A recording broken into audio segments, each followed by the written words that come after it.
Thank you for joining me today as I announce criminal charges I filed in a deeply disturbing case of child abuse and endangerment involving 30 officers at Los Padrinos Juvenile Hall in Downey, California.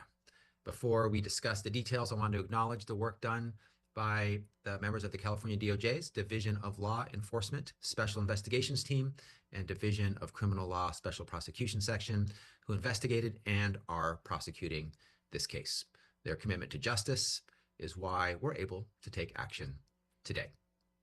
DOJ's investigation began last January after we received leaked footage of a so-called Gladiator fight at Los Padrinos Juvenile Hall. The footage, which was later circulated widely by the media and on social media, shows one youth in the detention center being attacked by a series of other youth who come at him one by one as detention officers stand by watching. Some officers are even seen laughing and shaking hands with the young people involved. Watching the video, the officers look more like referees or audience members at a prize fight, not adults charged with the care and supervision of young people. The officers don't step in, don't intervene, and don't protect their charges. After a thorough investigation, DOJ discovered that the video was not a one-off isolated incident. Between July 1st and December 31st of 2023, detention officers allowed and in some instances even encouraged 69 gladiator fights to occur between 143 youth in their care. 69 fights in 6 months. We're talking about vulnerable youth, 143 teenagers between the ages of 12 and 18, young people who are living under the guardianship of the criminal justice system in the custody of the juvenile hall and under the care of these officers who are in positions of authority, confidence, and trust, positions of power that the 30 individuals were charged today abused. The individuals we charged today abused. Today, we're holding these 30 officers accountable through a grand jury indictment and criminal charges of child endangerment and abuse, conspiracy, and battery. Let today's charges be a clear warning up and down our state. If you abuse your power, we'll hold you accountable. If you abuse your power and break the law, we will hold you accountable. Today's criminal charges are the latest example of our ongoing efforts to combat systemic injustice in our criminal justice system. Separate and apart from this criminal prosecution, we're taking steps to address serious ongoing deficiencies in the treatment and conditions of youth at Los Angeles County juvenile halls. Last fall, as part of a separate civil suit we brought against the county, I announced an amended judgment with the county that requires additional monitoring and strengthened protections to ensure the safety and well-being of youth at the facilities, including changes to policy and practice, staffing, and training. Again, that is a separate case. That is a civil case. The case I'm talking about today that we're announcing is a criminal case, completely separate from that civil case. When individuals enter the system, it becomes our duty to protect their health, their safety, their well-being, to ensure they are held accountable for their crimes, serve their due sentence, and have the ability to rehabilitate and safely re-enter our communities, especially young people who should have their whole lives ahead of them. That's hardly possible if they endure abuse and trauma in the system, especially at the hands of those who are charged with their care. Those charged with their care are abusing them. That is wrong, especially in such formative years. These young people deserve every opportunity to turn their lives around and move forward as productive members of society, to leave crime in the past so we can all be safer in the future. We can and must do better. At California DOJ, we're striving to. We need transparency and accountability. Shining a light on abuse and injustice is the first step to eradicating it. The second is holding those responsible to account for their crimes. That's what we're doing today. Before I open it up to questions, I want to thank the members of my team who made this investigation and prosecution possible. Danielle Padua, Patricia Mendiola, Constance Esparza, Paul Sayo, Susan Schwartz, Anthony Brady, Lance Winters, Rachel Capello, Alfred Alvarado, Paul Zarowski, Yesenia Rodriguez, Stephen Woolery, and Venus Johnson. Thank you, and I would be happy to answer any questions you may have. If you would like to ask a question, you may do so by clicking on the raise hand icon at the bottom of your screen. You will then be moved to the queue. I will call on you when it is time to ask a question, and please state your publication when doing so. You may also use the Q&A feature at the bottom of the screen to ask your question.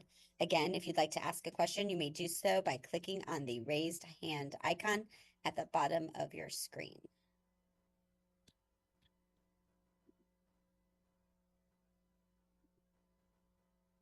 The first question comes from Rebecca Ellis. You are now unmuted. Hey, Rebecca here with LA Times. You described one of the main videos that was pretty widely circulated in the media. Can you give some examples of other gladiator fights, quote unquote, that you saw during your review of the footage? Yeah, let me first say that there was a lot of video footage to review, and during the 6-month period that's the subject of the grand jury indictment, we saw additional videos of juvenile probation officers standing by, standing around as those in their care, the juveniles who they were charged with taking care of, fought without any intervention, without any attempts to keep them safe, to protect their welfare, their physical safety. And we saw that multiple times. And we have 69 different incidents that we identified, all with striking similarities. The one that you may be referencing with the serial gladiator fights with one individual and multiple other youth detainees was that they weren't all about serial fights with one individual, multiple others. Most were not actually, but they did have multiple gladiator type fights between individuals with probation officers employed by LA County right there in the room, watching, not intervening, not keeping the young people they were charged with taking care of safe.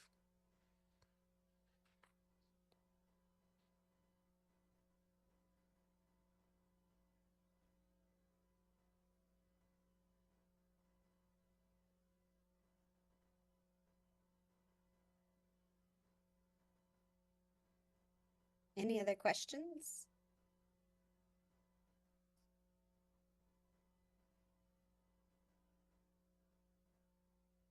Next question comes from Jamie. You are now unmuted. Hi, this is Jamie from the Associated Press. I was wondering, you described this as a sort of a passive action with these probationary officers watching the youth.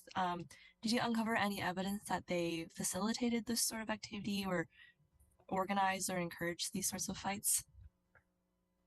Yeah, I want to push back a little bit on your use of the term passive, and don't want to leave any misunderstanding here. The juvenile probation officers, we believe, many of them were engaged in a conspiracy that is charged in the 71 count criminal complaint. We believe that this was planned, it was intended.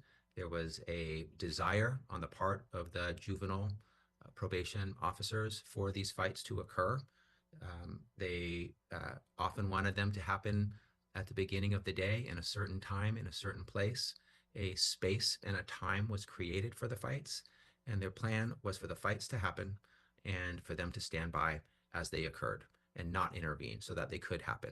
The intent was to manifest the fights, and it happened again 69 times in 6 months with over 140 different youth. A similar plan and approach every time. So this was something that we believe had criminal intent. That's why we've charged it as a crime. There was conspiracy involved. There was a plan for these fights to occur and for the health, safety, and welfare of these juveniles to be put at risk, which is why we've charged felony abuse and neglect in multiple counts in our complaint. Excuse me, child abuse and endangerment. Thank you.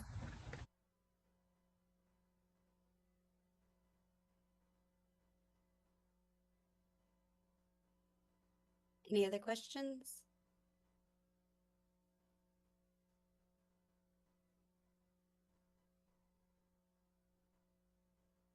Hearing none.